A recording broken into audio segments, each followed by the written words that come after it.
Hello, Aves. Hello, sir. So let's take our this third session on NVivo.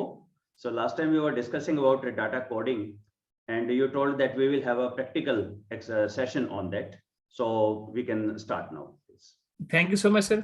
बड़ा अच्छा लगा आपसे दोबारा आज एनवीओ के सेशन में मुलाकात करके। तो सर हम स्टार्ट करते हैं, जैसे हमने लास्ट टाइम भी कहा था कि न्यू प्रोजेक्ट से। तो न्यू प्रोजेक्ट आप इस टैब से आप बना सकते हैं। बाकी कुछ जो ऑप्शंस हैं वो हमने लास्ट वीडियो में डिस्कस कर लिए थे, वो रिकॉर्डिंग आपके चैनल पे ऑलरेडी अवेलेबल है। जिनको मतलब वो पहले नहीं देखी तो वहां से देख के ये सारी चीजें समझ सकते हैं। ऑप्शंस में कुछ ऐसी ऑप्शंस मौजूद हैं जो समझने की हैं। एक तो ये है कि ये वाला जो यूजर प्रोफाइल है, यूजर प्रोफाइल, अगर एक से ज्यादा लोग प्रोजेक्ट पे काम कर रहे हैं तो उनके लिए ये जरा अहमियत का हामिल है। वैसे तो वो कोलैबोरेशन क्लाउड ये वाली जो सर्विस है वो ले सकते हैं, ये अलग से पेड है। लाइसेंस एक आप इस सॉफ्टवेयर का लेंगे, लेकिन उसमें ना कोलैबोरेशन क्लाउड इंक्लूड होगा ना ट्रांसक्रिप्शन इंक्लूड होगी। इसके लिए अगर कोलैबोरेशन क्लाउड आपने यूज करना तो उसकी अलग से सब्सक्रिप्शन चार्जेस हैं। लेकिन अगर आप इसको यूज नहीं करते और आप एक ही प्रोजेक्ट पे दो लोग काम करते हैं या एक से ज्यादा लोग काम कर रहे हैं, तो आपके लिए ये बड़ा जरूरी है कि जब भी आपने यूजर प्रोफाइल पे काम शुरू करना है, फॉर एग्जांपल मैं काम कर रहा हूं तो मैं अपना नाम लिखूंगा, आप काम करेंगे तो आप अपना काम रखेंगे, ताकि ये ट्रैक करता रहे हम दोनों की चेंजेस। तो ये prompt for user on launch ये चेक लाजमी है, ताकि जब भी आप स्टार्ट करें तो ये आपसे पूछे। वरना जब भी मैं इसको अगर मैं ये इसको अनचेक रखूंगा तो मैं इसको स्टार्ट करूंगा तो ये इसको ऑटोमेटिकली ये मेरी प्रोफाइल के साथ ओपन हो जाएगा। तो ये बड़ी एक इंपॉर्टेंट चीज है। बाकी टेकन फॉर ग्रांटेड आप ले सकते हैं, बाकी अगर चेंज करनी है तो आप चेंज कर सकते हैं। वैसे बाय डिफॉल्ट जो ऑप्शन बाकी सारी जगहों पे सेव होते हैं वो रिकमेंडेड है। एक और चीज जो यहाँ पे ऑडियो एंड वीडियो में हमें देखने के लिए जरूरी है वो ये है कि जब भी आपने ट्रांसक्रिप्शन करनी है, टाइम स्पैन और कंटेंट, तो बाय डिफॉल्ट आपको ऑप्शंस मौजूद होते हैं जो हमने लास्ट वीडियो में भी देखा था। लेकिन उससे ज्यादा स्पीकर नेम या उनकी लोकेलिटी या इस तरह की कोई और चीजें आपने उसमें सेव करनी है, तो वो वाले जो फीचर्स जो आप चाहते हैं कि ट्रांसक्रिप्शन करते वक्त आपको मौजूद हों वीडियो के डिटेल व्यू में, तो आप यहाँ से ऐड कर सकते हैं। स्पीकर नेम मैंने खुद ऐड किया था, ये पहले मौजूद नहीं था। तो अगर आपको आपने स्पीकर के तौर पे भी आपने कोई उसमें ट्रांसक्रिप्शन में लिखने की ये स्पीकर है, ये स्पीकर, तो आप यहाँ पे स्पीकर का एक बॉक्स बनाएंगे। ये कुछ चंद चीजें थी जो ये एप्लीकेशन ऑप्शंस में हमने लास्ट टाइम डिस्कस नहीं की थी, वो हमने आज बता दी। तो हम चलते हैं न्यू प्रोजेक्ट की तरफ। आप न्यू प्रोजेक्ट क्रिएट कर सकते हैं।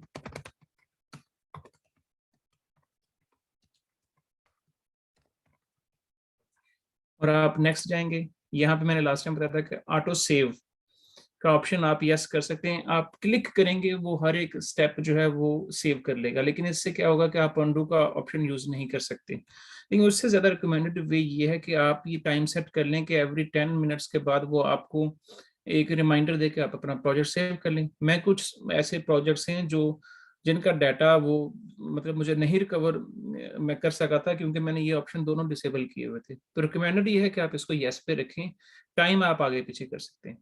तो आपने क्रिएट प्रोजेक्ट किया, तो हर न्यू क्रिएट प्रोजेक्ट के बाद या हर एक एग्जिस्टिंग कोई भी आपका प्रोजेक्ट है उसको ओपन करने के बाद एक आपको वर्चुअल टूर करवाएगा। वो एक सिंपल सा होता है, वो आप स्किप कर सकते हैं, आप लेना चाहे तो आप ले सकते हैं। लेकिन बातें वही हैं जो हमने पहले डिस्कस कर ली हैं, जो हम आज अभी डिस्कस करने जा रहे हैं। तो मैं ये फाइल्स हैं और एक्सटर्नल्स हैं। फाइल्स और एक्सटर्नल्स में आपकी सारी इंपोर्टेशन वाली सारी जो फाइल्स आप इंपोर्ट करेंगे वो इसके अंदर आ जाएंगी। इंपोर्ट करने के दो तरीके हैं। एक्सटर्नल में मैंने लास्ट टाइम भी कहा था कि एक्सटर्नल में ऐसी सारी फाइल्स, ऐसा सारा डाटा होगा जिनकी कोई फिजिकल एंटिटी इस सॉफ्टवेयर में मौजूद नहीं होगी। लाइक आपने मेंडले से या एंडनोट से डाटा लिया है, उसमें सिर्फ रेफरेंसेस होते हैं या उसमें सिर्फ एब्स्ट्रैक्ट लिखा होगा या आपका कोई थॉट होगा, तो वो एक्सटर्नल्स में सेव होगा। और अगर किसी फाइल के साथ पीडीएफ होगी तो वो ऊपर फाइल्स में चली जाएगी। तो एक्सटर्नल्स ऐसा डाटा जिसकी कोई फिजिकल एंटिटी मौजूद नहीं है, लेकिन फॉर एग्जाम्पल आपने कोई बुक पढ़ी है, उसका कोई आपने थॉट लिखा है कहीं पे, लेकिन बुक अवेलेबल नहीं है, तो आप एक्सटर्नल में रखेंगे।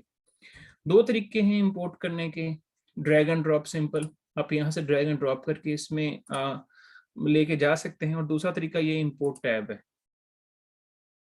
इंपोर्ट टैब में डिफरेंट ऑप्शंस हैं। जिस तरह से मैंने कहा कि अगर आपने एक ही प्रोजेक्ट पे 2 लोग काम कर रहे हैं या 2 से ज्यादा काम कर रहे हैं, एक से ज्यादा आप कह लें, तो ये प्रोजेक्ट्स को आप क्लिक करने के बाद, मतलब जो मैंने प्रोजेक्ट किया होगा या सर जो आपने प्रोजेक्ट किया होगा, तो हम दोनों प्रोजेक्ट को मर्ज कर सकते हैं और वो इस ऑप्शन के साथ होगा। इसकी कुछ हैं कुछ नेटिव-ग्रिटीज़ के, आपके प्रोजेक्ट का अगर कोड का नाम सेम है तो वो मर्ज हो जाएगा, डिटेल्स अगर सेम ना भी हुई तो कोई मसला नहीं, तो वो एक बंदा पढ़ सकता है, उसका मैनुअल वहाँ पे मौजूद है। तो इस तरह से आप प्रोजेक्ट इसमें कर सकते हैं। सोशल मीडिया के डाटा के लिए एन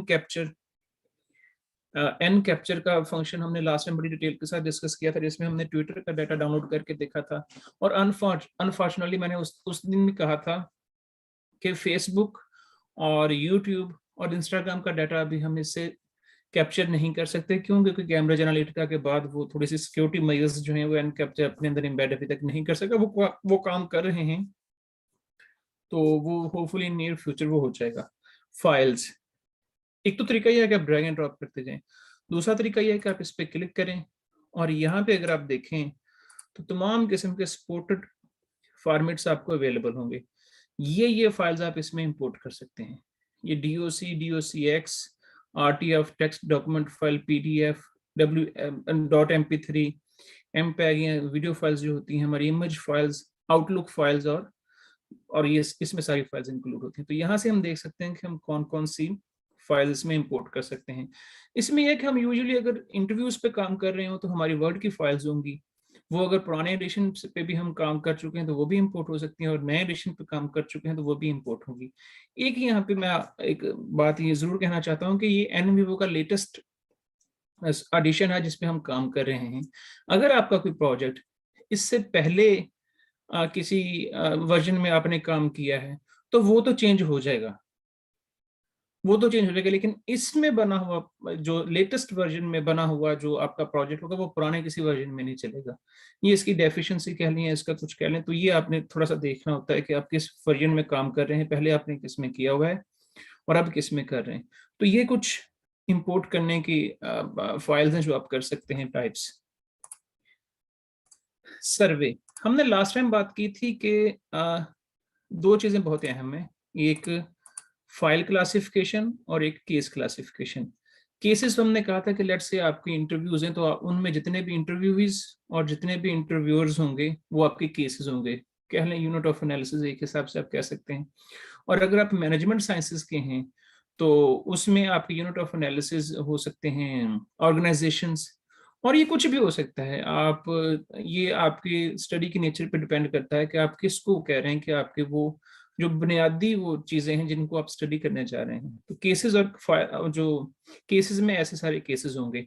अच्छा, केस क्लासिफिकेशंस में ये बहुत ही इंपॉर्टेंट है क्योंकि ये सर्वे के साथ भी कनेक्टेड है और ये क्लासिफिकेशन के साथ भी कनेक्टेड है और ये बिब्लियोग्राफी के साथ भी कनेक्टेड है, इसलिए मैं थोड़ा सा इस पे 2 मिनट और बोलना चाहूंगा। केस क्लासिफिकेशन में होती है एट्रीब्यूटिंग वैल्यूज। लेट्स से हम ये समझते हैं कि हमने इंटरव्यूज किए थे और हमारे यूनिट ऑफ एनालिसिस या हम जिनको स्टडी करने जा रहे हैं वो हैं पर्सन्स।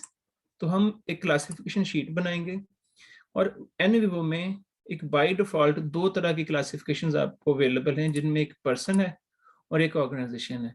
तो और आप न्यू भी क्रिएट कर सकते हैं ऊपर से। तो मैंने इसको पर्सन को किया और इसके अंदर मुझे ये उसने कुछ ऑप्शंस बाय डिफॉल्ट दे दिए, नेम है, जेंडर है, एज ग्रुप है। इसकी एट्रीब्यूटिंग वैल्यूज आपने अब खुद डिफाइन करनी है कि आपने कौन कौन सी कैटेगरीज रखी हैं। लेट्स से मैंने जेंडर को रखा है तो आप यहाँ से ऐड कर सकते हैं।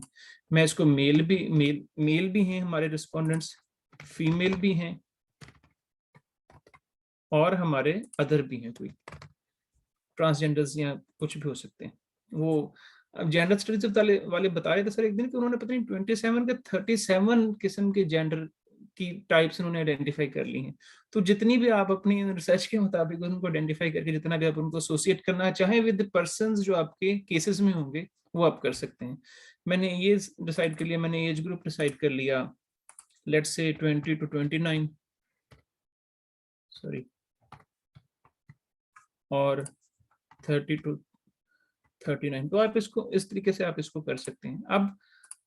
अब आगे समझने वाली बात है कि आपने केसेस के साथ एसोसिएट कैसे करना है। आप राइट क्लिक करें, कोई भी केस बनाएं।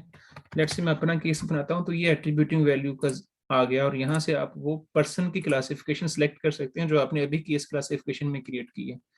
तो जो जो ऑप्शन वो वहां पे आपने स्टोर किए होंगे वो इसमें आ जाएगा, एज ग्रुप में आ जाएगा। तो इस तरीके से आप एट्रीब्यूटिंग वैल्यूज अपने केसेस को दे सकते हैं। ये एक बड़ा ही इंपॉर्टेंट काम है।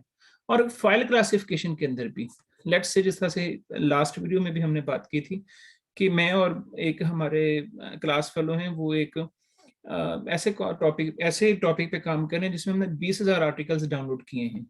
तो फाइल्स की एट्रीब्यूटिंग वैल्यूज क्या हो सकती हैं? आप देख सकते हैं कि उनमें मेथड कौन सा यूज हुआ था, उनका सैंपल साइज क्या था, लेट्स से उनका इंडिपेंडेंट वेरिएबल, डिपेंडेंट वेरिएबल, और ईयर ऑफ पब्लिकेशन कौन सी थी, ताकि बाद में आप उसको एनालिसिस में लगा दें कि इस ईयर में कौन सा मेथड सबसे ज्यादा यूज हुआ है। तो इस तरीके से आप इनकी यूटिलाइजेशन कर सकते हैं। अब वापस चलते हैं इंपोर्टेशन में। सर्वे की फाइल इसमें आप इंपोर्ट कर सकते हैं।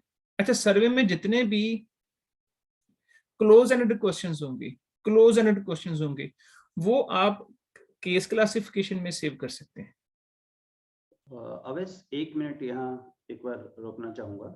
आपने जो अभी तक बताया है कि जब भी हम, जैसे मैंने 10 इंटरव्यू करवाए, तो एक तो हम ये दे सकते हैं कि वो पर्सन्स की बात हो रही है या ऑर्गेनाइजेशन की बात हो रही है, तो जी हम सर। वो डिफाइन कर सकते हैं क्लासिफिकेशन से।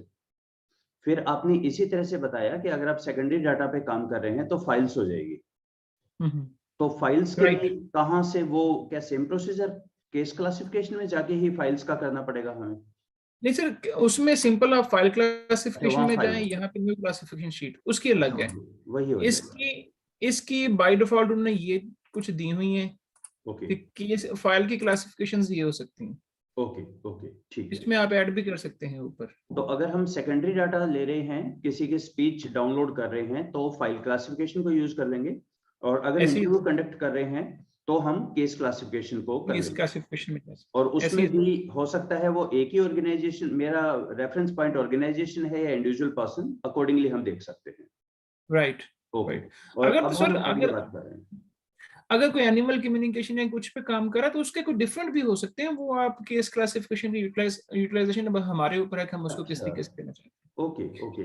मान लीजिए मैं हैं। किसी थिएटर का कोई प्ले ले रहा हूँ, तो उसके भी हम अकॉर्डिंगली बना सकते हैं कि कौन वेरी से राइट। कैरेक्टर्स थे, उनके क्या एट्रीब्यूट्स थे। बिल्कुल ऐसे है। और अब उनकी राइट। अब क्लासिफिकेशन भी आपको खुद जनरेट करनी होगी, उसकी एट्रीब्यूटिंग वैल्यूज भी खुद जनरेट करनी होगी, क्योंकि बाय डिफॉल्ट हमारे पास सिर्फ ऑर्गेनाइजेशन और पर्सन है। ओके। तो अवश्य, क्योंकि मैं थोड़ा क्वांटिटेटिव बैकग्राउंड से हूँ, तो इसका मतलब है ये रिस्पोंडेंट की कैरेक्टरिस्टिक्स हम बता रहे हैं, अभी तक डाटा नहीं आया है, सिर्फ जो रिस्पोंडेंट है उनका बता दिया कि कौन है, कैसा है। Very right sir, very right. Okay. अब हम डाटा की तरफ आएंगे कि वो क्या बोलेगा। हाँ जी। तो ठीक है। अभी डाटा की इंपोर्टेशन के बारे में बात कर रहा हूँ। तो जो सर्वे आएगा उसकी जो क्लोज एंडेड होंगी वो क्लासिफिकेशंस में जाएंगी, जो ओपन एंडेड होगी वो कोड्स में कहीं पे चली जाएंगी। ओके, या ठीक हाँ, वो कोड में आप ऑटो कोड भी कर सकते हैं, जो हमने लास्ट टाइम एक्सप्लोर किया था। है। ओके। क्लासिफिकेशन अलग से भी आप क्लासिफिकेशन जो है वो आपने एक्सेल की फाइल में बनाई है, या आप एसपीएसएस की कोई शीट इसमें लेके आना चाहते हैं, लेकिन ये होगी सिर्फ क्लासिफिकेशन की हद तक। क्योंकि एसपीएसएस में सर आपको पता है कि हम सिर्फ क्लोज एंड नंबर्स ही होते हैं, तो वो इनमें सिर्फ स्टोर होगी। बिब्लियोग्राफी, बिब्लियोग्राफी में जो डाटा होगा वो इसमें एक्सटर्नल्स में जाएगा, जैसे मैंने आपको पहले कहा है। और इसका जो मतलब जिसमें होगा ईयर ऑफ पब्लिकेशन या कुछ इस तरह से होगा, वो फाइल क्लासिफिकेशन के अंदर स्टोर हो जाएगा। तो ठीक। बस सिर्फ बॉटम लाइन इसके जो क्लोज एंडेड क्वेश्चंस होंगे वो क्लासिफिकेशन में कहीं पे जाएंगे। Open ended question, open ended answer जो होंगे वो हमारा डाटा होगा जिसमें हम काम करेंगे। राइट। ईमेल्स में सर हमने कहा था कि अगर सीईओ है तो वो अपनी आउटलुक के साथ वो उससे सारी ईमेल्स लेके उस पर कोई एनालिसिस कर सकता है। कोड बुक में अगर आपके पास ऑलरेडी बने हुए थीम्स हैं, तो हम चलते हैं रिपोर्ट्स में कि आप जो इस पे काम कर रहे हैं एनवीओ पे, उसकी रिपोर्ट जनरेट हो जाएगी किस क्या क्या काम हुआ है। अब हम चलते हैं डायरेक्ट। मेरे पास कुछ डाटा है जो अगर आपने देखना हो तो आप यहाँ पे जा सकते हैं। इस अगर मैं एक दफा ओपन करके आपको दिखा दूं तो डाटा मैंने कहाँ से लिया है? डाटा मैंने यहाँ से लिया है, ये वाली फाइल्स। ओके। अच्छा, मतलब आप जिसके सैंपल पास, प्रोजेक्ट में जाएंगे, जी, जिसके पास भी एनवीओ है वो, उसके पास ये सभी फाइल अवेलेबल होंगी। सारी फाइल्स बाय डिफॉल्ट अवेलेबल होंगी। Okay, that's good. लेकिन हम करेंगे खुद इंपोर्ट, ताकि एक दफा स्क्रैच से स्टार्ट करके देखें। राइट। ये कुछ फाइल्स हैं जो एक इलाका था, वहाँ के लोगों से पूछा गया था कि डेवलपमेंट की वजह से, इलाके में डेवलपमेंट की वजह से आपको क्या क्या डिफिकल्टीज हैं, क्या क्या चेंजेस आप फेस कर रहे हैं, उस बारे में था। तो कुछ ने कहा कि वाटर क्वालिटी पे इशू आ रहे हैं, कुछ ने कहा कि इंफ्रास्ट्रक्चर पे इशू आ रहे हैं। आप ये सारा सैम्पल प्रोजेक्ट बेसिकली है उसी बारे में।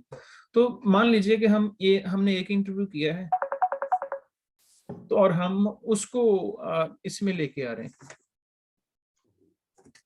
हमने एक इंटरव्यू किया और अब हम वो इसमें इंपोर्ट करें। लेट्स से बारबरा का इंटरव्यू है, पहले हम इसकी कंस्ट्रक्शन देख लेते हैं कि किस तरह का है। इंटरव्यू में पहले उन्होंने डिस्क्रिप्शन दी, फिर उन्होंने एक क्वेश्चन की हेडिंग दी जो एक क्वेश्चन है बेसिकली, और फिर इंटरव्यूअर है और उसके बाद इंटरव्यू भी है। इस तरह की आप कंस्ट्रक्शन उसी सूरत में रखते हैं जब आपने ऑटो कोडिंग का फंक्शन यूज करना हो। ऑटो कोडिंग है जो हमने लास्ट टाइम भी डिस्कस किया था। और वैसे आप टेक्स्ट में जिस तरह का मर्जी डाटा हो, जो मर्जी हो, आप उसको इंपोर्ट कर सकते हैं। ओके, तो तो अवैस सिंपल तरीका, यहाँ पे जो इनसे क्वेश्चन पूछे हैं ये स्ट्रक्चर्ड इंटरव्यू है, इसका मतलब हर बिल्कुल पर्सन से सेम क्वेश्चन पूछे गए हैं? Same questions. ओके ओके, आप इसमें चार्ल्स का देख लें, जी, उसमें भी सेम क्वेश्चंस, ओके, अच्छा, मतलब सेम एग्जैक्टली स्ट्रक्चर्ड इंटरव्यू है, सेम क्वेश्चन है बिल्कुल। सेम क्वेश्चंस है। ओके, तो इसका फायदा यह है कि आप जब बाद में एनालिसिस करेंगे तो क्वेश्चन को हेडलाइन 1 कह के उसको ऑटो कोड कर लें और सारा कंटेंट उसमें चला जाएगा, तो आपका वो मैनेज जरा आसानी से हो जाएगा। तो बारबरा का इंटरव्यू मैंने ऐसे यहाँ से किया। सॉरी, यहाँ पे पहले मैंने न्यू प्रोजेक्ट क्रिएट करना है, वो पहले ही हो गया था। तो सैम्पल प्रोजेक्ट हम लिख देते हैं, नेक्स्ट, और ये मैं ऐसे रहने देता हूँ।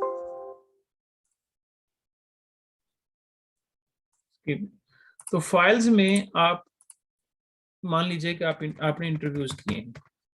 यहाँ पे एक चीज ये भी गौरतलब है कि अगर आप कोई लॉन्गिट्यूडनल स्टडी करना चाह रहे हैं, टाइम 1 पे आपने डाटा लिया है, टाइम 2 पे डाटा लिया है, तो यहाँ पे आप न्यू लिख के फोल्डर लेके टाइम 1 का डाटा लेने के बाद ऐसे करके और इसके अंदर फोल्डर बना लीजिए इंटरव्यू के या कुछ भी इस तरीके से, ताकि कल को जब आप बाद में एक्सप्लोर रिबन टैब जब आप एक्सप्लोर करें यहाँ से, तो यहाँ पे आप बता दें कि इसका स्कोप जो है इस क्वेरी का टाइम 1 है या टाइम 2 है। उसके बारे में आज हम थोड़ी सी बात करेंगे, क्योंकि सर लास्ट टाइम जो वीडियो में ना हम इन चीजों को थोड़ा सा डिस्कस डिटेल से करना, वो टाइम की शॉर्टेज की वजह से वो कम हो गए थे। तो अभी हम ये इसको इंपोर्ट करने के बाद डायरेक्ट लैंड करेंगे यहाँ पे, क्योंकि कोडिंग हमने थोड़ी सी देख ली थी सारा कुछ।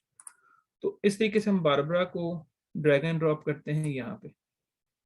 अब देखिए बारबरा का इंटरव्यू उसने थोड़ी सी डिटेल हमें बताई और एट्रीब्यूटिंग वैल्यू की तरफ ले गया हमें कि इसकी एट्रीब्यूटिंग वैल्यू क्या है।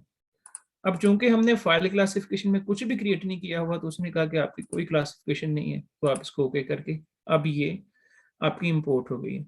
इसको डबल क्लिक करेंगे तो आपके पास डिटेल व्यू में वो सारी चीजें आ जाएंगी जो उस इंटरव्यू के अंदर मौजूद है, ये वाली।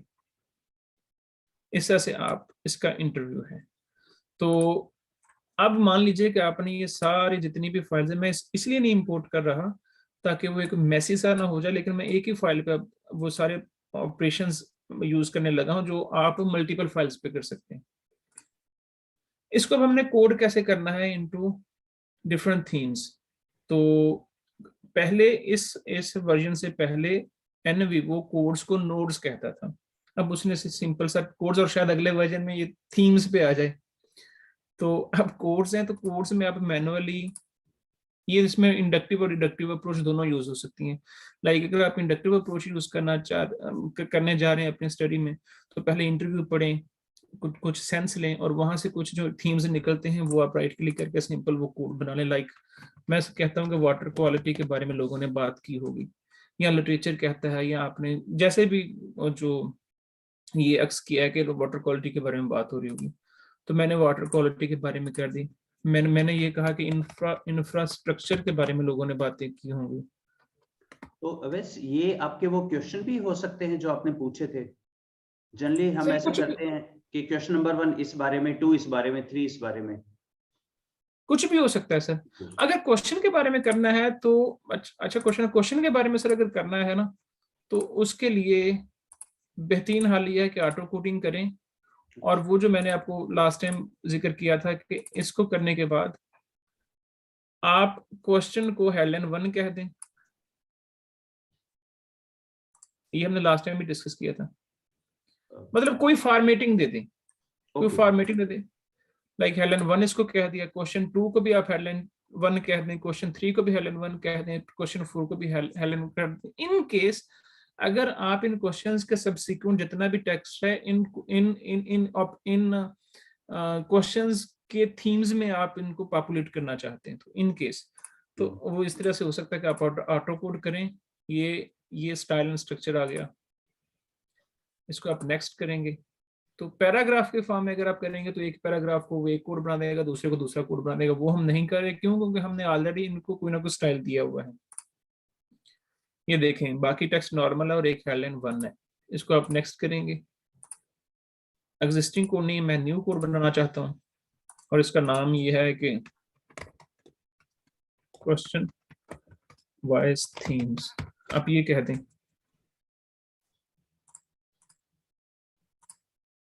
क्वेश्चन वाइज थीम्स बन गए, और उन क्वेश्चंस के अंदर जितना भी उनका सबसीक्वेंट टेक्स्ट होगा वो ऑटोमेटिकली कोड हो गया। अगर क्वेश्चन 2 में हमने ये स्टाइल 1 नहीं कहा होगा, हेडलाइन 1 नहीं कहा होगा, तो वो क्वेश्चन 2 वाला भी फिर क्वेश्चन 1 में बन जाएगा। तो स्टाइल में उसको देने में एहतियात करनी है कि आपने कहाँ तक एक स्टाइल का कंटेंट उस स्टाइल में उस हेडलाइन में आपने पॉपुलेट करना है। तो ये एक तरीका है। और मैनुअली तरीका सर मैंने जो सिंपल है वो ये है कि इसको ओपन करें, इस तरह से डिटेल व्यू में ये ओपन हो जाएगा। अब यहाँ से आप जब कोड्स पे क्लिक करेंगे तो डिटेल व्यू वही रहेगी। तो यहाँ से आप पढ़ते जाएं। लेट्स से ये वाली फाइल है और ये वाला सेंटेंस है, इसको आप किसी भी जिसमें आप डालना चाहें उसमें आप डाल सकते हैं। ये मैनुअल तरीका है कोडिंग का। एक चीज जो बड़ी एहतियात करनी है आपने कि इसमें जो हमारे जो इसके यूजर्स हैं सारे, कि इसमें आप एक वर्ड भी कर सकते हैं, इसमें आप एक सेंटेंस भी कर सकते हैं, इसमें आप एक पैराग्राफ भी कोड कर सकते हैं और पूरा डॉक्यूमेंट भी एक कोड में जा सकता है। तो ये क्लियर होना चाहिए। एक चीज और आपको मेक श्योर करनी है कि यहाँ पे कोड होल वर्ड का एक ऑप्शन होता है एप्लीकेशन ऑप्शंस के अंदर। अगर आप इसको अनचेक कर देते हैं तो आप एक वर्ड के कुछ कैरेक्टर्स भी कोड कर सकते हैं। ये हमारे लिए शायद इतना रेलिवेंट ना हो, लेकिन जो लिंग्विस्टिक्स के लोग हैं वो शायद इसको ज्यादा पसंद करते हो, तो हम इसको होल वर्ड्स ही कहते हैं। तो ये चीज भी ख्याल रखनी है कि जब आपने कोडिंग करनी है तो अगर आपने सेंटेंस कोड किया है तो फिर वो बाकी सारी फाइल्स में भी यूनिफॉर्म रहे। इसकी वजह यह है कि कल को जब आप based on number of references इसको कंपेयर करेंगे तो प्रॉब्लम आएगी कि एक तरफ आपने कहा होगा लेट्स से एक फाइल में 96 रेफरेंसेस कह रहा है और दूसरी फाइल में कह रहा है कि वो 8 हैं, लेकिन वो 8 बेसिकली होल डॉक्यूमेंट आपने कोड किए और 96 वर्ड्स होंगे, तो वो बड़ी प्रॉब्लम होगी। अगर सेंटेंस कर रहे हैं तो बाकी फाइल्स में से भी सेंटेंस ही जाए। तो ये थोड़ा सा हमें कोडिंग से पहले ये चीजें कुछ देखनी होंगी। इस तरीके से क्वेश्चन है यहाँ पर, जैसे हमने क्वेश्चन वाइज कोडिंग की ऑटो कोड से, तो उसमें जो क्वेश्चन था और आंसर था वो दोनों चले गए। तो क्या हम ऐसा कर सकते हैं कि सिर्फ रिस्पोंडेंट का आंसर ही उसमें जाए? तो फिर इसका सर ये हल है कि आप या तो उसकी कंस्ट्रक्शन बेहतर करें। आप क्वेश्चन जो आंसर होगा उसी को हेडलाइन 1 के हैं, अच्छा, उसके ऊपर वर्ड फाइल के अंदर वैसे करें। वर्ड फाइल में जो होगा उसकी कंस्ट्रक्शन वो आपको बेहतर करनी होगी। ठीक है, ठीक है, उस तरीके से आप कर सकते हैं। इसमें सर जिस तरह से आप बेहतर जानते हैं कि अब इसकी यूटिलाइजेशन हमारे ऊपर है कि हम इसको किस तरीके से उसको वो करते हैं। मैंने उनसे वैसा ये कहा था कि जब भी ये बड़ा सर मुझे एक ना इसमें एक ड्रॉबैक लगा कि जब मैंने उसको हेडलाइन दी ना तो हेडलाइन यहाँ पे स्टोर हो जाइए बनिस्बत वो यहाँ पे आ जाए। उनको मैंने कहा कि जो आप हेडिंग देते हैं ना वो आप इसको कोड ना करें, बल्कि वो जब हमने ऑटोमेटिकली स्टोर करी तो वो वहां पे स्टोर हो गई। अच्छा, इस तरह की जितनी भी बातें हैं वो आप इनको सॉरी वहां पे रिक्वेस्ट ऑफ फीचर हमारी लास्ट वीडियो में आप देख लीजिएगा। रिक्वेस्ट ऑफ फीचर के नाम से एक मेन इंटरफेस पे एक ऑप्शन है कि अगर आपको एनवीओ के अंदर कुछ चीज मिसिंग लगती है ये तो वो आप उनको ये आप बाकियों की क्या कहते हैं खिदमत कर सकते हैं कि आप उनको सजेस्ट कर दें कि ये तरह से आप कर दें तो बाकियों का भला हो जाएगा। इस तरीके से आप कर सकते हैं। तो फाइल्स आपने इस तरह से इसको इंपोर्ट करनी है। अच्छा, वर्ड फाइल तो हो गई। अब कुछ हमारे पास मीडिया की फाइल्स भी होती हैं, ऑडियो वीडियो फाइल, तो हम वो देख लेते हैं कि वो हमने कैसे हैंडल करनी है। ये वीडियो फाइल है और ये मैंने ऐसे ड्रैग एंड ड्रॉप करके यहाँ पे लेके आ गया। ये थोड़ी सी हैवी फाइल है, इसलिए अब देखें इसमें ऑडियो के भी कुछ ऑप्शंस हैं। मैं इसको कुछ नहीं कर रहा, आप ये एम्बेडिंग के और इस तरह के ऑप्शंस दिए हैं कि आपने इनको सॉफ्टवेयर में एम्बेड करना है या जहाँ पे आपकी लोकेशन है वहीं पे पड़ी रहे। तो अगर तो 40 MB या 100 MB का इसकी कोई लिमिट है, उससे ज्यादा होगी तो ऑटोमेटिकली ये एम्बेड नहीं करेगा, बल्कि वो इंडिपेंडेंटली वहां पे पड़ी रहेगी। वहां से गायब हुई, सॉफ्टवेयर से गायब हो गई, क्योंकि एम्बेड हमने नहीं की। तो ये थोड़ा सा देखने वाली बात है। एट्रीब्यूटिंग वैल्यूज अगेन हमने फाइल क्लासिफिकेशन में कुछ रखी नहीं है, तो हम इसको नहीं करते और हम इसको ओके दबा देते हैं। इसको डबल क्लिक करेंगे। सॉरी, ये ऑडियो फाइल है, ये ऑडियो फाइल है। और वीडियो फाइल भी करके देख लेते हैं। यहाँ पे बेटी एंड पॉल का इंटरव्यू होगा। अवैस एक ऑप्शन आप इससे भी एनवीवो से इंपोर्ट का बता देंगे, ड्रैग के अलावा? बिल्कुल सर, ये देखें इंपोर्ट में जाके हाँ जी। फाइल्स में आप क्लिक करें और वहां से एक्सपोर्टेड फाइल्स वाला ऑप्शन सेलेक्ट करें ताकि सारी फाइल्स आप सेलेक्ट कर पाएं, या वीडियो फाइल या ऑडियो फाइल कुछ भी सेलेक्ट कर सकें। ठीक है। यहाँ पे करने के बाद वो बेटी एंड पॉल का डबल क्लिक कर दें या ओपन कर लें, अच्छा, वही ऑप्शन आ जाएगा। वही ऑप्शंस आ जाएंगे। ठीक है। तो इस तरह से आप कर सकते हैं। अब बेटी एंड पॉल की मान लीजिए हमारे पास ये है, लेकिन जिस तरह से हमने लास्ट टाइम जिक्र किया था कि ये फाइल तब तक एनालिसिस में यूज नहीं होगी जब तक इसके साथ कोई टेक्स्ट नहीं होगा। तो इसके साथ टेक्स्ट को एसोसिएट करने के लिए दो तरीके हैं। एक तो ट्रांसक्रिप्शन आपके पास पहले मौजूद हो सकती है, दूसरा तरीका यह है कि एनवीवो के अंदर आप इसकी ट्रांसक्रिप्शन करें। अब यहाँ पे मॉड्यूल्स में अगर आप जाएं तो यहाँ पे ट्रांसक्रिप्शन की एक पेड सर्विस भी वो देता है। तो लेकिन ये अगर सर के चैनल पे आप जाएंगे और एनवीओ का पुराना देख लेंगे तो उसमें शायद अवेलेबल होगी यूट्यूब से आपने किस तरीके से, वो सर हमने जो लास्ट टाइम डिस्कस किया था वो पता नहीं वीडियो में मौजूद है या नहीं है। No idea. तो आपने ये बताया था कि आप अपने वीडियो को अपलोड कर दें यूट्यूब पे और वहां पे वो सबटाइटल जनरेट करता है, फिर उसकी सबटाइटल फाइल को आप डाउनलोड करके यहाँ पे इंपोर्ट कर लें। बिल्कुल सही, बिल्कुल ऐसे। आपने सिंपल क्या करना है कि यूट्यूब की अपने चैनल पे अपलोड करनी है, लेकिन अगर आप प्राइवेट रखेंगे तो जनरेट हो जाएंगे ऑटो कैप्शंस के साथ वो इंग्लिश के सबटाइटल्स, लेकिन आप किसी भी थर्ड पार्टी की वेबसाइट से हेल्प लेके उसको डाउनलोड नहीं कर सकते, क्यों? क्योंकि वो तो है ही प्राइवेट, सिर्फ आपके एक्सेस में होगा। तो कुछ देर के लिए मान लीजिए अगर कॉपीराइट वो नहीं है, आपका अपना एक्सक्लूसिव किया हुआ इंटरव्यू है किसी की भी इंटरव्यू के साथ, तो उसको पब्लिक कर दीजिए कुछ देर के लिए। और वहां से आप जब उसका लिंक जनरेट करके किसी की भी थर्ड पार्टी, आप गूगल पे लिखें .srt डाउनलोडर, youtube.srt डाउनलोडर, तो फर्स्ट जो भी वेबसाइट आएगी उस पे आप लैंड कर जाएं, तो वहां से लिंक देके आप उसको सिंपली कर सकते हैं। लेकिन कुछ थोड़ी सी दो चीजें हैं जो हमें देखनी होंगी। इसके टाइम स्पेन और उसके टाइम स्पेन में थोड़ा सा डिफरेंस है, वो हमने देखना होगा। वो कैसे? अब देखें ये वीडियो की फाइल, अच्छा जब भी कोई फाइल ओपन करेंगे यहाँ पे एक नया रिबन आपको शो करेगा, उसमें उसकी कुछ प्रॉपर्टीज, कुछ उसके ऑप्शंस मौजूद होंगे, वो आप एक्सप्लोर कर सकते हैं। अब ये एक मैंने सिंपल डिटेल व्यू में प्ले वाला ऑप्शन हमने सेलेक्ट किया है। अब शुरू में प्रॉब्लम ये आती है कि अब इसकी मैं ट्रांसक्रिप्शन कैसे करूँ, इसमें यहाँ पे तो क्लिक ही नहीं होता। तो यहाँ पे आपने एडिट का बटन पहले प्रेस किया होना चाहिए। जैसे ही मैंने एडिट का बटन प्रेस किया, ये देखिए मेरे पास इंपोर्ट का ऑप्शन भी आ गया कि मेरे पास अगर इंडिपेंडेंटली कहीं पर मौजूद है तो मैं इसमें एम्बेड कर सकता हूँ। वैसे तो इसके अंदर भी मौजूद है कि ये ट्रांसक्राइब, ये आप सिलेक्ट करें और आप करें प्ले, और जहां पे आप स्टॉप करेंगे वो उसकी लाइन जो है वो इंडिपेंडेंट कर देगा, वहां पे आप कुछ लिख सकते हैं। लेट्स से मैंने ये कर दिया, तो अब आप देखें कि उसने 0.000 से लेके 0.07 तक उसने एक रो बना दिया, इसमें आप लिख सकते हैं। अब इसका फायदा क्या है? इसका फायदा यह है कि जब आप यहाँ का लिखा हुआ कोई भी टेक्स्ट किसी भी कोड में कोड करेंगे तो साथ में ये जो चंक है, ये जो एम्बेडेड वीडियो है, वीडियो का वो पोर्शन भी साथ में एम्बेड हो जाएगा। तो कल को जब हमने कोड्स के दरमियान या फाइल्स और कोड्स के दरमियान कोई रिलेशनशिप जब एक्सप्लोर में जाएंगे ढूंढना है, तो हमें ये पता चल जाएगा कि इस कोड में कितनी ड्यूरेशन का डाटा है, राइट? तो वो इसी सूरत में होगा जब हमारे पास टेक्स्ट होगा और हमने वो कोड किया होगा। तो इस तरह से आप इसकी वो कर सकते हैं। इसके लिए जो रिकमेंड किया जाता है, अगर आपने मैनुअल ट्रांसक्रिप्शन करनी है तो वो फुट पैड वो बाजार से मिल जाते हैं। तो आप ऐसे ऐसे तो पॉज एंड प्ले करने से बहुत ही मुश्किल होता है, लेकिन टेलर हमारे जो हैं, जो लोग हैं, वो ज्यादा यूज करते हैं। कि वो पहले होता था कि यहाँ से प्रेस करना पड़ता था, अब वो पाँव वाला आ गया है, तो पाँव से पॉज एंड प्ले कर सकते हैं। वो एक प्लग इन आप यूएसबी वाला वहां से ले सकते हैं। तो इस तरीके से आप इसको कस्टमाइज कर सकते हैं।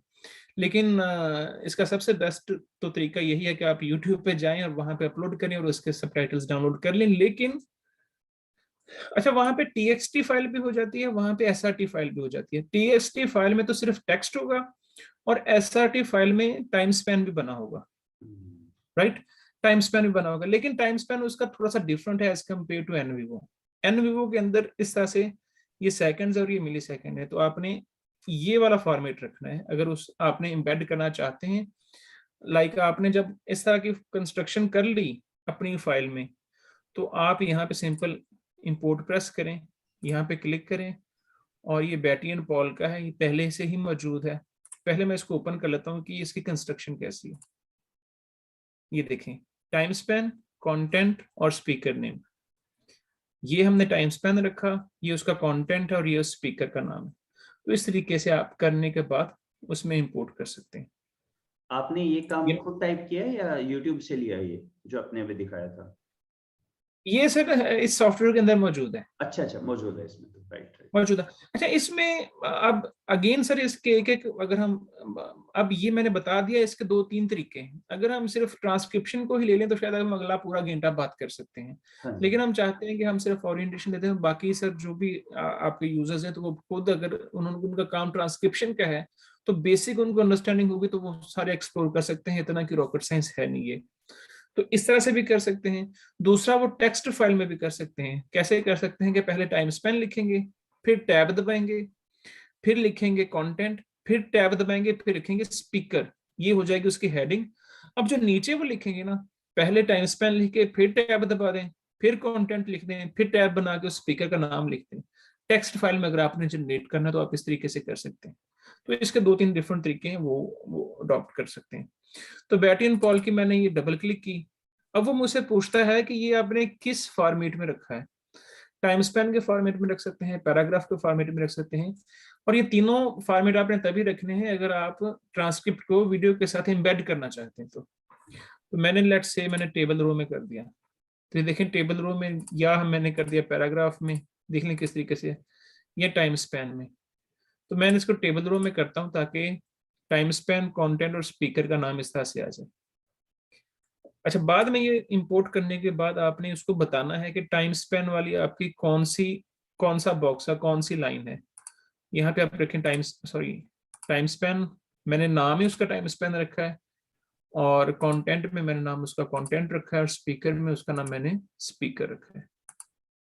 और स्पीकर तभी रख सकते हैं जब आपने वहां पे या आपकी फाइल में मौजूद हो या आपने वहां पे वो रखा हो, तो आपने ओके दबा देना है। Can not map to the same field once, sorry content मैंने दो दफा सर यहाँ पे सिलेक्ट कर लिया था, इसलिए ऑप्शन ये आ गया। ये मैंने स्पीकर रख दिया। अब मैंने इसको ओपन कर लिया, ओके करके देख लेते हैं। ये देखें, वो जो मैंने पहले क्रिएट की हुई थी उसकी वजह से प्रॉब्लम आ रही थी, उसको डिलीट करके आप रखेंगे तो वो सारा कुछ ठीक हो जाएगा। तो देखें, वो उसने बिल्कुल 0.000 से 0.13 के दरमियान जो भी होगी वो उसने वहां पे उसको इम्बेड कर दी। तो अब मैं जब ये वाला चीज कोड करूंगा किसी भी कोड में, तो साथ में ये वाली ड्यूरेशन भी कोड हो जाएगी। अभी जब हम एक्सप्लोरेबल देखेंगे तो फिर ये हमें पता चल जाएगा कि हमने ड्यूरेशन किस तरीके से देखनी है। तो ये इस तरीके से आपने वीडियो फाइल, और इसी तरीके से आपने ऑडियो फाइल को डील करना है। यहाँ पे भी ट्रांसक्रिप्शन के ट्रांसक्राइब के ऑप्शंस मौजूद हैं। तो इस तरीके से आपको करना है। सबसे इसके जो one of the most important functions of NVivo is auto coding, जो हम पहले वीडियो में कर चुके हैं। तो अभी हम मान के ये चल रहे हैं सर के यूजर ने इंपोर्ट कर लिया होगा डाटा, यूजर ने कोड कर लिया होगा डाटा। लास्ट टाइम जो हम नहीं कर सके थे वो थी एक्सप्लोरेशन, ये वाली टैब हमने एक्सप्लोर नहीं की थी। तो इसके लिए मुझे आपकी इजाजत से सैंपल प्रोजेक्ट ओपन करना होगा, क्योंकि उसके अंदर सारी चीजें पहले ही पॉपुलेट हैं। श्योर। तो मैं अच्छा, किसी भी प्रोजेक्ट में से निकल के आपने किसी दूसरे प्रोजेक्ट में करना है तो सिंपल सा तरीका है कि फाइल क्लिक करके आप क्लोज कर दें, और अगर इसको सेव करना तो कर लें, नहीं तो नहीं। तो ये वाली बेसिक वो स्क्रीन आ जाएगी। ये मैं उसकी बात कर था, रिक्वेस्ट ऑफ फीचर, यहाँ पे क्लिक करके आप उनको रिक्वेस्ट कर सकते हैं। तो ये वाला सिंपल मैं प्रोजेक्ट ओपन करता हूँ, और उसने कहा कि वर्चुअल टूर मुझे नहीं जरूरत। तो इसकी पहले देख लेते हैं कि ये प्रोजेक्ट है किस बारे में। कुछ फाइल्स हैं, कुछ एरियाज के बारे में फाइल्स हैं जिसमें पिक्चर्स हैं कुछ, और अच्छा पिक्चर भी इसमें जब आपने इंपोर्ट करनी है तो पिक्चर के रीजन के मुताबिक आपने उसको कैप्शन देनी है। मैंने अगेन, हमने लास्ट वीडियो के शुरू में बात कर दी थी कि एनवीवो सिर्फ डील करता है टेक्स्ट को। अगर टेक्स्ट नहीं होगा तो इसके लिए पिक्चर फाइल, इसके लिए MP3 फाइल, इसके लिए MPEG या कोई भी फाइल जो है वो बेमानी है, उसका कोई यूज नहीं है। तो अगर उसके साथ पिक्चर होगी तो फिर उसका बड़ा ज्यादा यूज हो सकता है। तो पिक्चर के साथ आप रीजन को सिलेक्ट करेंगे तो साथ में वो लिख दें तो रीजन भी साथ में कोड हो जाएगा। Same is the case with videos, जैसे हमने जो पहले डिस्कस किया है। तो ये वीडियोस हैं कुछ, और कुछ ये वो जो एक्सेल की फाइल है, इसी तरीके से इंटरव्यू की फाइल्स हैं कुछ, ये वाली जो बारबरा की हमने पहले ही देख ली है। लिटरेचर की एक फाइल होगी, न्यूज आर्टिकल्स हैं कुछ, उस एरिया में क्या क्या चीजें चेंज, क्या क्या चेंज आई है लोगों के बिहेवियर्स में या लोगों की सोच में डेवलपमेंट इश्यूज को लेके। फिर कार्टर कंट्री में उन्होंने रखा हुआ है कि ट्विटर का डाटा के जो हैशटैग वहां पे चला था, जो हमने लास्ट वीडियो में बात की थी कि हमने हैशटैग किस तरीके से वहां से डाउनलोड करने हैं एज डाटा सेट। सर्वे में ऑब्वियसली उनके कुछ जो ओपन एंडेड क्वेश्चंस होंगे वो होंगे। फाइल क्लासिफिकेशन में उसने कुछ अपनी इमेज और GIS और इंटरव्यू कौन कौन से थे, रेफरेंसेस, इस तरीके से उसने अपनी क्लासिफिकेशन बनाई है। लेकिन जब अभी हम एक्सप्लोर करेंगे तो हम इनको नहीं बल्कि केस क्लासिफिकेशन को ज्यादा देखेंगे, वो ज्यादा समझने के। एक्सटर्नल में देखें उन्होंने कुछ रखे हुए, इनके सिर्फ और सिर्फ रेफरेंसेस इसके अंदर मौजूद हैं क्योंकि इसकी कोई फिजिकल एंटिटी उसमें मौजूद है नहीं। तो ये होगी फाइल्स की बात। तो अब कोड्स में देखें तो कुछ उसने ऑटो कोड किए हुए हैं जो हमने लास्ट वीडियो में सीखे, और ये उसने बाकी सारे किए हुए हैं। अच्छा, लास्ट टाइम भी मैंने ये जिक्र किया था कि आपने कोड्स की कंस्ट्रक्शन कुछ इस तरह से रखनी है, लेट्स से वाटर क्वालिटी के एटीट्यूड के बारे में बात कर लें, या इकोनॉमी या इंफ्रास्ट्रक्चर के बारे में बात कर लें। अब ऐसा नहीं करना हमने कि वाटर क्वालिटी के अंदर भी positive attitude, negative attitude, neutral और मिक्स्ड की कैटेगरी बना लेनी है, और इकोनॉमी के अंदर भी हो और इंफ्रास्ट्रक्चर के अंदर भी हो। करना ये है कि एक ऐसा इसमें से कोई भी कंटेंट जो हो इंफ्रास्ट्रक्चर के बारे में लेकिन नेगेटिव एटीट्यूड की कोई बात हो तो वो दो जगह पे कोड होगा, एक इंफ्रास्ट्रक्चर में भी, और आप एटीट्यूड का अलग से बना दें, उसके नेगेटिव में बना दें। क्यों अभी हम बात करते हैं कि बाद में हम एनालिसिस में जाके सेग्रीगेट कर सकते हैं कि ऐसा कंटेंट जो इकोनॉमी में भी कोड हुआ हो और न्यूट्रल हो वो कौन सा है, तो वो हमारे लिए बहुत ज्यादा बेहतर रहेगा। तो इस तरीके से आपने इसकी कंस्ट्रक्शन रखनी है। तो ये उसने कुछ सैंपल प्रोजेक्ट में, अच्छा इस सैंपल प्रोजेक्ट की अगर आप एनवायरनमेंट डाउन ईस्ट लिखेंगे उस पे गूगल पे तो उसका शायद कोई रिसर्च पेपर भी अवेलेबल हो, तो वो भी पढ़ा जा सकता है इस सैंपल प्रोजेक्ट को मजीद कंप्रीहेंसिवली उसको अंडरस्टैंड करने के लिए। कुछ ऑटो कोड उसने किए थे, सर्वे को ऑटो कोड करने के बाद, इंटरव्यूज को ऑटो कोड करने के बाद क्या क्या वो आए हैं, वो ऑटो कोड उसने अगेन वो स्टाइल और स्ट्रक्चर के साथ किया है, और इसका उसने किया होगा दूसरे के साथ, या तो क्वेश्चन की हेडिंग के साथ या जो नाउन और नाउन फ्रेजेस के साथ। तो ऑटो कोडिंग का ऑप्शन हमने बड़ी कंप्रीहेंसिवली लास्ट वीडियो में डिस्कस कर लिया था। सेंटिमेंट एनालिसिस मैंने आपको पहले कहा था कि अगर कोई सेंटिमेंट बीइंग फ्रेज है आपकी फाइल के अंदर, आपके टेक्स्ट के अंदर, तो वो उसको फेच करके उसको देखेगा लाइक डिफीट है, क्रंचिंग डिफीट है, वो +1 और -1 के दरमियान सारे वर्ड्स को, जो भी आपके वर्ड के अंदर आपके सेंटेंस के अंदर सेंटिमेंट्स कैरी कर रहे होंगे, उनको +1 और माइनस अपने एल्गोरिथम के जरिए वो उसको देगा। और अगर -1 की साइड पे ज्यादा जा रहे हैं तो फिर वो एक्सट्रीमली नेगेटिव या मॉडरेटली नेगेटिव, तो इस तरीके से वो उसकी वो करेगा। सेंटिमेंट के बारे में एक पेपर भी सर ने शेयर किया हुआ था, सर आपको याद होगा कि आपने यूट्यूब पे भी शायद रखा होगा या ग्रुप में भी पोस्ट किया था, तो वो पढ़ के हम इसकी मजीद अंडरस्टैंडिंग बिल्ड कर सकते हैं। रिलेशनशिप में हमने लास्ट टाइम बात की थी कि एक कोड से लेट्स से जर्नलिस्ट के प्रेशर्स के बारे में बात कर लेते हैं। लेट्स से कि आपके एक तो रिलेशनशिप ये बन सकता है कि आपके केसेस के अंदर कोई किसी का भाई होगा, कोई किसी की बहन होगी, कोई डॉटर इन लॉ जैसा से हमने एक काम किया था पोस्ट मैरिज फैमिली स्ट्रक्चर में डॉटर इन लॉज पे, तो वो किसी की बहन थी, कोई किसी का ससुर था, बाप था, तो इस तरीके से रिलेशनशिप्स हैं। तो ऐसे रिलेशनशिप्स इसमें क्रिएट किए जा सकते हैं, और वो आप पहली वीडियो में ऑलरेडी सुन के आए होंगे, देखे होंगे किस तरीके से क्रिएट करें, लेकिन मैं बस एक रेफरेंस देता हूँ। तो जर्नलिस्ट के प्रेशर के बारे में अगर बात करें तो कोड्स के दरमियान भी रिलेशनशिप हो सकता है। कोड्स के दरमियान लाइक अगर आप जर्नलिस्ट के प्रेशर के बारे में बात करें तो एक गवर्नमेंट प्रेशर हो सकता है और दूसरा कॉर्पोरेट प्रेशर हो सकता है। तो गवर्नमेंट का प्रेशर कहीं ना कहीं इम्पैक्ट कर रहा होता है कॉर्पोरेट प्रेशर पे, राइट। तो इस तरह का रिलेशनशिप आप इसमें क्रिएट कर सकते हैं, like right click new relationship. यहाँ पे गवर्नमेंट प्रेशर का आप कोड सेलेक्ट कर लें, और यहाँ पे रिलेशनशिप की टाइप आप सेलेक्ट कर लें इम्पैक्ट्स, और यहाँ पे वो कर लें, दूसरा वो कर लें। तो इस तरीके से वो बन सकता है। द गुड थिंग इज कि जो भी आप यहाँ पे क्रिएट करेंगे उसको राइट क्लिक करके कॉपी करने के बाद जब आप कोड्स में भी आप पेस्ट कर सकते हैं यहाँ पे, वो देखें इम्पैक्ट्स वाटर क्वालिटी। तो इसके अंदर अब आइडियली स्पीकिंग इसके अंदर वो वाला कंटेंट होना चाहिए जो रियल एस्टेट डेवलपमेंट के में भी कोड हुआ हो और वाटर क्वालिटी के में भी कोड हुआ हो। बड़ा मुश्किल है क्योंकि दोनों ओवरलैपिंग कंटेंट अब देखना बड़ा मुश्किल है। तो उसके लिए अभी हम देखेंगे कि ये कोडिंग क्वेरी हमारे हमारे काम आएगी, उस पर अभी हम चलते हैं कुछ देर में। तो इस तरीके से आप केसेस, हमने लास्ट टाइम भी बात की थी कि केसेस जो हैं वो आप यहाँ पे इंटरव्यू फाइल से ऑटोमेटिकली भी वो निकाल सकते हैं। जैसे मैं एक डेमो देता हूँ, बाकी आप उस वीडियो से देख सकते हैं। ये स्पीकर नेम इंटरव्यू फाइल है, इसके अंदर स्पीकर का नाम। अवैस थोड़ा सा तेज हो गया, एक बार थोड़ा स्लो स्लो बता दीजिए। ठीक है सर, अभी हम थे यहाँ तक तो स्लो था।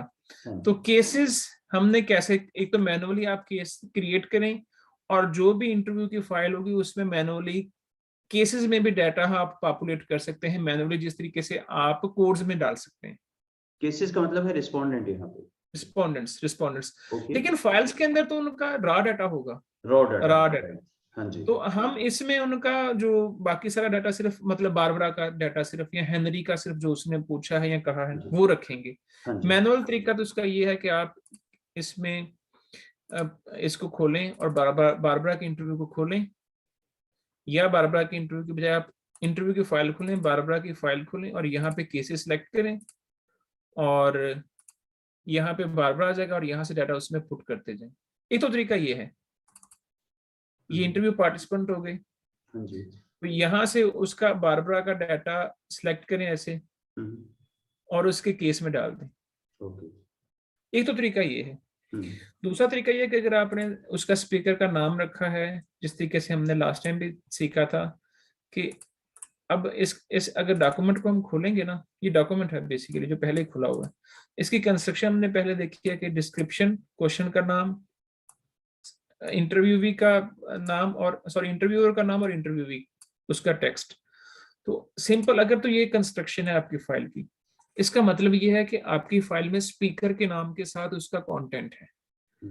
जरूरी नहीं कि यहाँ पे इंटर ही दबाया हो, यहाँ पे स्पेस भी होती ना, स्पेस भी होती तो हम auto coding by speaker name से इसको केसेस बना सकते थे। कैसे? राइट क्लिक करना है आपने, जो फाइल आपने उस इंटरव्यू की इसमें इंपोर्ट की है, राइट क्लिक, ऑटो कोड, और ये सारे तुमने देखे स्पीकर नेम, राइट। तो यहाँ से आप जब नेक्स्ट करेंगे तो यहाँ पे देखें हेनरी है, बारबरा है, हमारे दो स्पीकर हैं इसमें। जब आप यहाँ पे हेनरी लिखेंगे ना, स्पेलिंग आपने क्या रखना है, तो क्लिक करेंगे तो उसने हेनरी के नीचे जितना भी टेक्स्ट होगा ना उसने हाईलाइट कर लिया कि ये हेनरी का कंटेंट है। अब चूंकि उसको मैंने ये नहीं बताया कि इसके अंदर अभी एक दूसरा स्पीकर भी है, तो उसने सारा टेक्स्ट हाईलाइट कर दिया। जब मैं इसको बारबरा का कहूंगा ना कि इसमें बारबरा भी है, तो देखें बारबरा का नाम उसने डिफिकल्ट हाईलाइट, डिफरेंट कलर में हाईलाइट कर दिया। तो अब नेक्स्ट करेंगे। क्लासिफिकेशन आपने इन केसेस की कौन सी रखनी है, जो स्पीकर है। ऑब्वियसली ये हमारे रिस्पोंडेंट्स हैं, पर्सन्स हैं, तो मैं इसकी पर्सन पे रखूंगा। लेकिन अब ये सैम्पल प्रोजेक्ट है तो इसके अंदर प्लेस और ट्विटर यूजर की भी हमने रखी हुई है। ट्विटर यूजर से अच्छा हुआ ये सामने आ गया।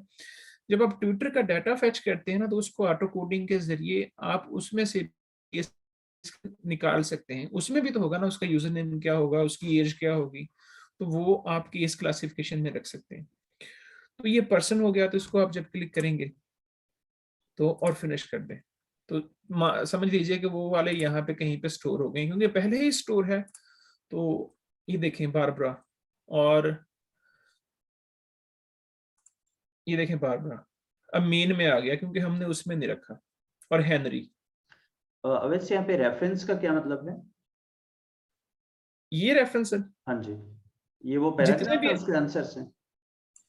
नहीं ये जितना आपने इसमें कोड किया होगा, राइट, आप बिल्कुल सही कह रहे हैं। अभी तो ये पैराग्राफ्स हैं, अभी तो ये पैराग्राफ्स हैं, लेकिन अगर हम देखें यहाँ से मैं इसको करता हूँ तो ये 17 हो गए, हाँ जी, ठीक है, अगर मैं इसको याद करता हूँ तो ये मैं 18 हो गए। ठीक है, ठीक है।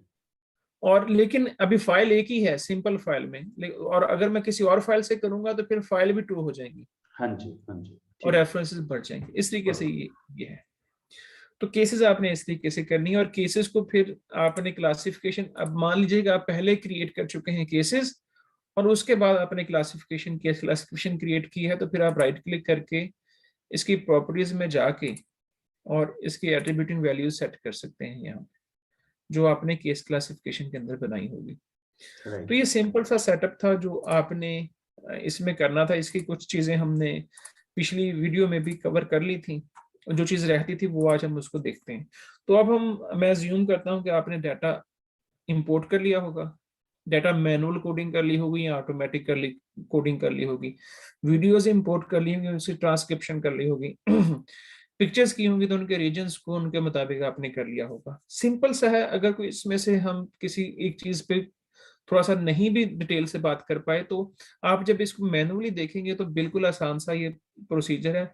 सिर्फ बेसिक अंडरस्टैंडिंग समझने की होती है कि ये करना कैसे होता है और क्या करना होता है। अब हमारे पास फाइल्स हैं, हमारे पास फाइल क्लासिफिकेशन है जो कि हमने यूज अभी नहीं करनी, हमारे पास कोड्स हैं, कुछ रिलेशनशिप्स भी हैं, और हमारे पास केसेस हैं और उनकी केस क्लासिफिकेशंस हैं, राइट। अब हम चलते हैं एक्सप्लोर रिबन टैब पे। ये वाली सबसे पहली क्वेरी तो यहाँ से स्टार्ट होती है। ये तो क्वेरी विजिट तो ये बाकी सारी क्वेरीज का आपने अगर कोई क्राइटेरिया इसमें देना है तो वो कर लें। अच्छा, ये एडवांस फाइंड बड़ा इंपॉर्टेंट है। इसको अगर आप क्लिक करते हैं ना, तो ये आमतौर पे वीडियोस में बताया नहीं जाता, लेकिन ये बड़ा समझना जरूरी है। वैसे तो आप इन यहाँ पे बड़े कंफ्यूज हो जाएंगे, लेकिन यहाँ पे अगर आप एडवांस में जाएंगे तो अब मान लीजिए कि आपने ऐसा कंटेंट देखना है जो फीमेल्स ने कहा हो, उनकी एज ब्रैकेट 30 से 39 हो, उनकी लोकेलिटी एक हो, राइट। तो ऐसा कंटेंट आप कहीं दूसरी जगह पे फाइंड नहीं कर सकते अनटिल और अनलेस अगर आप एडवांस फाइंड में नहीं चाहेंगे। करना सिर्फ ये है कि आपने यहाँ पे सिलेक्ट करना है कोड्स एंड केसेस। क्यों? क्योंकि आप कोड्स एंड केसेस को देख रहे हैं, और यहाँ पे आपने देखना है कि एट्रीब्यूट, एट्रीब्यूटिंग वैल्यू है ना ये, और जो आपने यहाँ पे केस क्लासिफिकेशन के अंदर रखी होगी वो आपके सामने आ जाएगी। यहाँ पे आप पर्सन रखें, जेंडर रखें, ओके करें, और यहाँ पे फीमेल सेलेक्ट कर लें। ऐड टू लिस्ट, यहाँ पे ये लिस्ट ऐड होगी। अब आप न्यू रखें, एट्रीब्यूट, और फिर पर्सन, फिर एज ग्रुप, और साथ में 30 to 39 रख दें और ऐड टू लिस्ट कर दें। फिर आप रखें एट्रीब्यूट, और जहां पे जितने मर्जी आप इसको मजीद बेहतर से बेहतर आप बना सकते हैं।